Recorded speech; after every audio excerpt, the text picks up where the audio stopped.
Welcome back to Dixie Alley Weather Center. My name is Caleb Crick. Today is Thursday, August 21st, 2025, and I've got a lot of updates for you today, especially concerning the cooler weather pattern that we are going to be getting into as we go throughout the rest of this week and into the beginning of next week, where we will have temperatures much below average for parts of the central and especially parts of the northern Dixie Alley. I will also be talking about Hurricane Erin some more and talking about where the track is supposed to be, those tropical storm impacts that have been ongoing since this morning in parts of North Carolina. A lot of storm surge that has been happening there over the past few hours. I will also be talking about those other tropical waves and where they might be going, where they might be developing, and if any will pose a threat to land. All this and more is included in this video, so let's get right into it. Here's a look at the Dixie Alley from satellite imagery right now and parts of the Atlantic Ocean and the Gulf right now. You can see a lot of cloud cover across much of the Dixie Alley right now. That is some of the leftovers from the scattered storms we saw yesterday. Quite a few strong to severe storms. We did end up having a tornado warning, surprise tornado warning in parts of Tennessee and Alabama yesterday. Just a spin-up rotation. Also had a debris signature there. Maybe picked up a few trees with that circulation. Didn't expect that, but we did have a few damaging wind gust reports in parts of Alabama, Mississippi, and parts of Tennessee. Those are all, the front has moved down to the south now, and we do expect a few scattered showers and thunderstorms throughout parts of southern Alabama, southern Mississippi, parts of Louisiana, and Georgia as we go throughout the day today.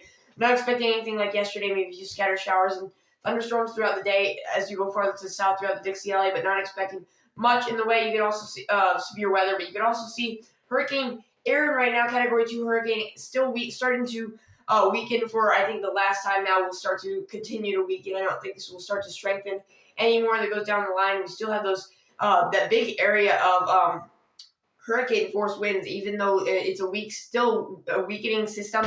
The wind field is still really big, causing some problems in parts of North Carolina this morning with some of the storm surge and some of those gusty winds around 50 miles per hour.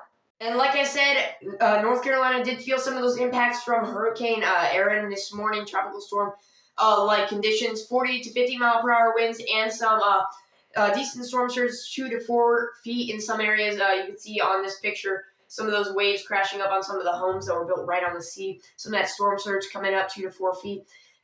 Didn't cause too much in the way of damage. Maybe a few homes that were on the shore did take on some damage from some of those higher waves and some of the storm surge. So there will be continuing to be some flooding throughout the day today, especially out there on the water where there was more of the rainfall, but really not too much in the way of flooding, not too much devastation. Like I said, this hurricane was more than 200 miles off the coast of North Carolina, so not too many problems, just some of those tropical storm conditions that we normally see this time of year. And we are not out of the woods yet. We still have many areas to monitor in the Atlantic Ocean right now. You can see we do have 4 areas of development, if you include Hurricane Erin right now, but 3 different areas of development. One tiny one that has just come up out here in the middle of the Atlantic Ocean. If this develops, it would not cause any problems. You guys know that. This is moving off towards the east. This just popped up, a little small area for a chance of development, a little low pressure system that just formed. 30% chance of development as it moves off to the east. If it develops into a tropical depression, it will quickly weaken. Not much of a window for this thing to really develop. We also have this other area that we've been tracking for quite a while that has come off the coast of Africa that is going to continue to move off to the west, has a 40% chance of developing over the next 48 hours. Do not expect much in the way of development, especially as we go farther into the future. We do expect this, if it, once again, like the other one, if it does develop, to weaken eventually as it moves into more harsh conditions. But eventually this will move into the Caribbean Sea as a tropical wave, and we will need to continue to watch this as it moves through the Caribbean. More favorable conditions for development, so we will need to continue to watch that down the road. We also have a area of development that has the highest chance of developing that will move off, take some of the similar tracks of Hurricane Erin, maybe even curve out sooner and head towards areas like Bermuda. This has a 70% chance to develop in the next 7 days, 40% chance in the next 48 hours. We do expect this to become a tropical depression. We do expect this to maybe become a tropical storm. How strong it becomes, still, we don't really know how strong this is going to become at the moment. We do know this is probably going to become a tropical depression, tropical storm. Once again, the track is still pretty uncertain. We still have a wide area to continue to monitor. But once again, nothing that is threatening the United States right now. We do expect this to be pulled by our other system, Hurricane Erin, out to sea. No high pressure system has built in this area yet, so we these storms will continue to curve out to sea until we have high pressure systems start to block that area, and that is when we could see some of those impacts to the U.S. But so far, we've been dodging many bullets this season, and we hope it stays that way. Here's a look at some of the rain probabilities we can see as we go throughout the next couple of days. You can see Hurricane Erin once again taking up most of the picture here. As we go throughout the next couple of days, we will have some more chances of storms throughout much of the Dixie Alley, parts of Alabama, Tennessee. Farther you go off to the east, farther you go off to towards the south, more moist environment, more conditions favorable for storms, more showers and thunderstorms as we go throughout the end of this week and into the very beginning of next week. But as we go farther into the future, as we go into the beginning of next week, you can see this is our new system that is going to be developing and curving out to sea, no problems to the United States.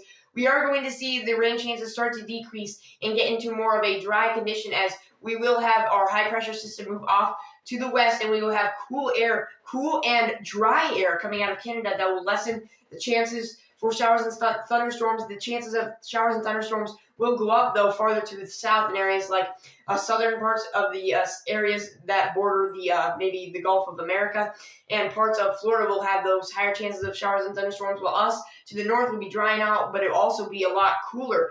Like I said, temperatures for lows at the beginning of next week could be in the 50s in parts of Tennessee, parts of northern Alabama, northern Mississippi, and northern Georgia, and even into parts of the Appalachian Mountains. Temperatures maybe as low as in the 40s. That'd be really cool. But once again, with the rain down to the south, you guys are going to be having those higher temperatures in areas like Florida. No relief from the high temperatures unless you get that rain. That's the upside for those rain chances that will be increasing for parts of Florida and parts of the Gulf states. But once again, it's going to be drying off. We're going to be getting more of a cool atmosphere for everyone except for maybe those who live in parts of the peninsula of Florida. More dry air coming into the parts of the Dixie Alley. As we go farther into the beginning of next week, you can see not much in the way of rain for areas like Louisiana, Mississippi, Tennessee, Alabama, Georgia, all across the Dixie Alley until you get farther towards the south, areas along the coast and areas in parts of the peninsula of Florida getting more of the higher rain chances, but also the higher chances of above average heat. And this is just something you love to see in August. Here's a look at the 6 to 10 day temperature outlook from the Climate Prediction Center. You can see much below average temperatures for much of the Dixie Alley, areas in Tennessee, much below average areas in North Carolina, South Carolina, Georgia, Alabama, Mississippi, Louisiana, much of the Dixie Alley except for parts of Florida, once again staying above average, but you guys will have those increasing rain chances, which might cool it off if you guys get those high temperatures in the 90s and maybe upper 90s. But us over here in parts of the central and northern Dixie Alley, high temperatures, low 80s, maybe even some 70s as you go farther north, areas like Tennessee, Appalachian Mountains, parts of North Carolina getting in on those much below average temperatures. Like I said, lows maybe even being into parts of the 60s, 50s, and even 40s in parts of the Appalachian Mountains. Not like we're going to be seeing our first frost yet. That's going to come way farther out in the future. We still live in the southeast. It's still going to be warm. We're still going to have low temperatures for us during this time of the year is 80. So, it's going to feel good. So just a little better than it has been. Like during July, we had way above average temperatures for the whole month of July. We didn't really have any relief. Now we're starting to see some of that relief coming, some of that, maybe getting a glimpse of some of that fall weather coming early. So once again, much below average temperatures for much of the Dixie Alley. The only exceptions are maybe southern Louisiana and parts of the peninsula of Florida. But once again, it's going to feel really good for most of us. And here's a look at how just how cool it could be as we go into next week. This is by Wednesday morning next week. We could have temperatures in the mid-50s across parts of the northern Dixie Alley and areas like Tennessee, parts of Alabama, Mississippi, Georgia, and even to the Appalachian Mountains, where we could have areas low 50s, maybe even upper 40s, feeling a lot cooler than average. Much below average temperatures as we go throughout the day. Even as we go throughout the day, high temperatures 70s or upper 70s, maybe low 80s in some areas across parts of the central and northern Dixie Alley. Going to feel a lot cooler than average. And as we go into the night and even into the morning hours on Thursday, this is a week from today, you can see those temperatures 50s across much of the Dixie Alley and parts of Tennessee, almost all of Mississippi in the upper 50s, Mississippi, Alabama, parts of Georgia. You can see temperatures as low as the low 60s as far south as the Gulf Coast. So it's going to feel a lot cooler, even in Florida, where we've been having those much above average temperatures, 70s during the evening or during the night. That is going to feel a lot cooler. Louisiana up mid to upper 60s throughout the night. It's going to feel a lot cooler than average. Like I said, it's going to feel really good. Nothing, nothing to complain about. This is going to feel really good, especially since we've had those much above average temperatures. But once again, much cooler air masses. We're going to have those. The high pressure system move off towards the west. Concerning temperatures for the northwest, going to be some record-breaking temperatures up there in areas like Oregon, Washington, and Idaho. Temperatures that they don't normally see. They're going to be getting a glimpse of some of those temperatures that we've been seeing. Once again, it's going to start to feel really good, especially as we go into next week, where we get to have much below average temperatures for much of the Dixie Alley. And with that cooler weather is going to come drier weather. You can see as we go into the next week, this is through Wednesday, Thursday, and Friday of next week, like I showed you, we have those cooler temperatures, but along with that is going to come much drier temperatures. This is as we go throughout the beginning of next week. You see dew points down in the 40s throughout much of the Dixie Alleys overnight. What that means is that more of a separation between the dew point and the temperature means drier conditions, or lower humidity levels, maybe as low as in the 30s during the day. 30% humidity is going to feel a lot drier. I mean, all these days, all of these recent days, maybe the past month during the summer, it's been really high humidity. Right now, the humidity is 96 at my house, and it's midday, so it's going to feel a lot better. It's going to feel more dry. It's not going to be as moist. It's going to, not only is it going to feel much, or is it going to be much cooler, but it's going to feel much cooler with those drier temperatures. So, drier temperature means cooler feeling, so it's going to feel a lot cooler than average. You may even get chilly during some of these mornings. But once again, it's going to feel really great. I don't know if anybody's going to be complaining about this, but I am certainly not. But anyway, that is all the weather info I've got for you today. Once again, thank you so much for watching today's video. If you enjoyed the video, make sure you click the like button and subscribe so you don't miss daily awesome videos like this one. I try to post videos every single day, so do yourself a favor and do not miss one of those updates.